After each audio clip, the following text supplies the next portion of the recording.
जिम्मेदारी से इस लड़ाई को लड़ रहे हैं और अवसर मिलने पे वो बहुत अच्छा काम कर रहे हैं। चुनाव में कितनी सीटों की अब तक रिपोर्ट आ गई है, कितनी प्रत्याशी आप लगातार? दोनों सीनियर प्रभारी मेरे पास बैठे हुए हैं, ये उनका काम है। जैसी रिपोर्ट उनके यहाँ से आएगी उसको मैं तत्काल ऑफिस से करके इनको जारी करना, वो यहाँ मेहनत कर रहे हैं। हमारे यहाँ ऐसा नहीं कि भाई मैं कुछ बैठ के तय करूँ, ऊपर से तय होकर आता। हमारे यहाँ जो ग्राउंड से रिपोर्ट बन के जाएगी, हमारे प्रदेश अध्यक्ष बैठे हैं मीना जी, राममोहन मीना जी, उसी रिपोर्ट के आधार पर वहाँ से कोर कमेटी संस्कृति की बात हुई राजस्थान प्रदेश में? मेरे बात आप उनसे जरूर पूछना। एक सवाल है, लगातार आप भी राजस्थान में मेहनत कर रहे हो, लगातार और भी समाज की पार्टियां वो भी मेहनत कर रही हैं। समाज दो तरफ बटेगा तो समाज को नुकसान होगा, इससे सत्ता में तो आप लोग नहीं पहुंचेंगे ना, जो दूसरी पार्टियां वो नहीं पहुंचेंगे। समाज पीछे जा रहा है, इसको लेकर आपकी क्या सोच है? किसने कहा आपको समाज पीछे जा रहा है? नहीं, मैं ये कहना चाह रहा हूँ कि दो विरोधियों के इतने षड्यंत्र के बाद आज फिर इतनी बड़ी संख्या में लोग जुटे। मैं कहना नहीं चाहता, लेकिन जो पॉलिटिकल टूरिज्म चल रहा है वो आज खत्म हो जाएगा। वो पूरा टूरिज्म इसलिए था, नहीं किसी के ऊपर नहीं, वो पूरा टूरिज्म इसलिए था कि किस तरह से सामाजिक न्याय सम्मेलन को कमजोर किया जाए।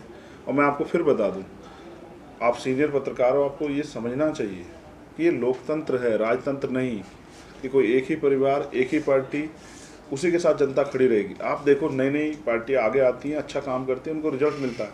जब हमारा समाज मान्यवर काशीराम साहब की पार्टी नहीं थी जिसको उन्होंने बनाया, उससे पहले हमारा समाज, उससे पिछली जो पार्टियां काम, उनको वोट देता था। समझ रहे हैं? आज जिन दलों के खिलाफ हम लोग मोर्चा खोल के बैठे, उनको भी तो हमारा समाज वोट देता था, लंबे समय तक देता रहा।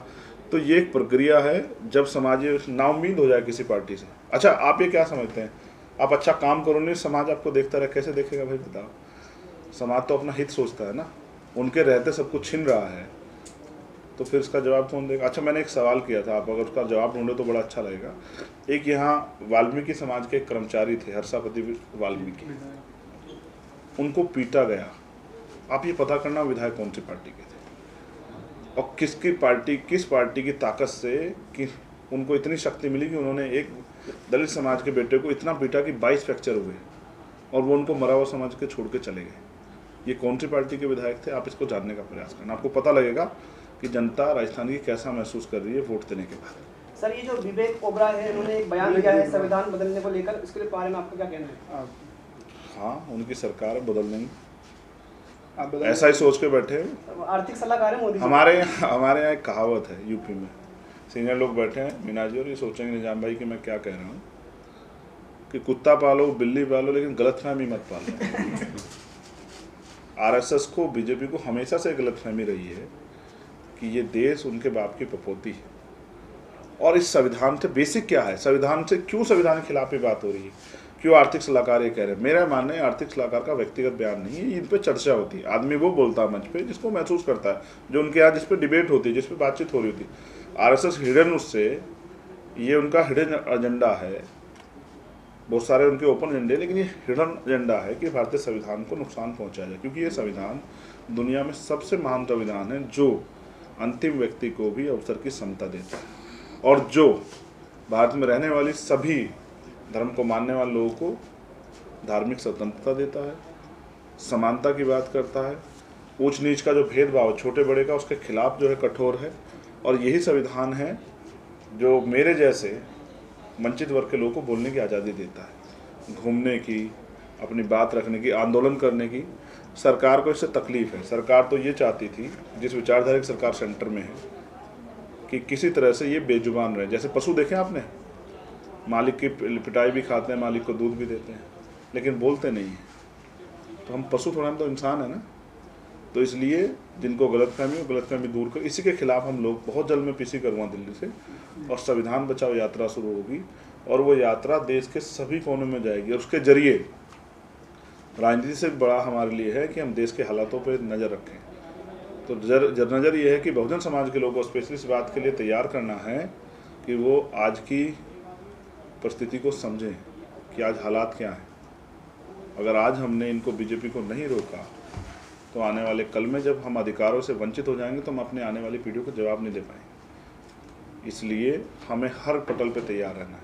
हम चुनाव भी लड़ेंगे, उसके साथ साथ हम इस बात के जरिए समाज को जागरूक करते हुए चलेंगे, जिससे कि वंचित वर्ग जो हैं उनमें भाईचारा पैदा हो, महिलाएं जागरूक हों, किसान, नौजवान, कमेरा, मजदूर अपने अधिकारों के प्रति आश्वस्त है। इस संविधान की शक्ति क्या है, इसका संकल्प क्या है, इसका उद्देश्य क्या है, ये भी लोगों तक पहुंचाने का काम है। लोगों के मौलिक अधिकार क्या है, उनके मौलिक कर्तव्य, ये भी लोगों को बताना है। तो इसलिए ये यात्रा अल्प साधनों में देश में एक नया इतिहास लिखेगी, ऐसा मेरा मानना है। लाल डायरी की चर्चा काफी ज्यादा हो रही है राजस्थान प्रदेश में, जो भी नेता आ रहे हैं सभी पत्रकार यहाँ की लाल डायरी। मुझे तो इस लाल माइक का तो पता है ना, तो लाल डायरी पे मेरा कोई उस तरह का रिसर्च है और ना ही मैं करना चाहता। मैं जानता हूँ कि अब आप लाल डायरी वाले नेता भी पूछ रहे हैं कौन सी पार्टी से विधायक बन के आए थे, आप जानकारी हासिल करना। मैं तो जानता हूँ कि यहाँ की जो सरकार है उसके मुख्यमंत्री महाभ्रष्ट हैं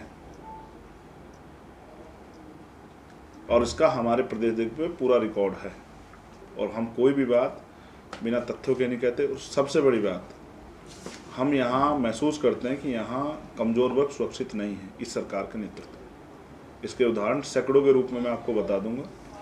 आप याद कर लो थानागाजी, आप याद कर लो चूरी, आप याद कर लो बगड़ी, आप याद कर लो पाली, आप याद कर लो जालोर, जितेंद्र मेघवाल, इंद्र मेघवाल, कार्तिक भील, पूजा भील, तोला गुजर, ये सब ओम प्रकाश रैगर, ये आपके ऊपर सामने उदाहरण है कि जब इनकी आवाज़ उठाने के लिए भी कोई आता है तो उसको रोकने के लिए सरकार दमखम लगाती है, लेकिन अन्याय नहीं रोक पाती। इसलिए सरकार से हमारे लोगों को ज़्यादा कोई उम्मीद नहीं है। इसलिए हम अपने लोगों को कह रहे हैं कि अपनी ताकत बना के कानून को लागू कराने की शक्ति अपने हाथ में है।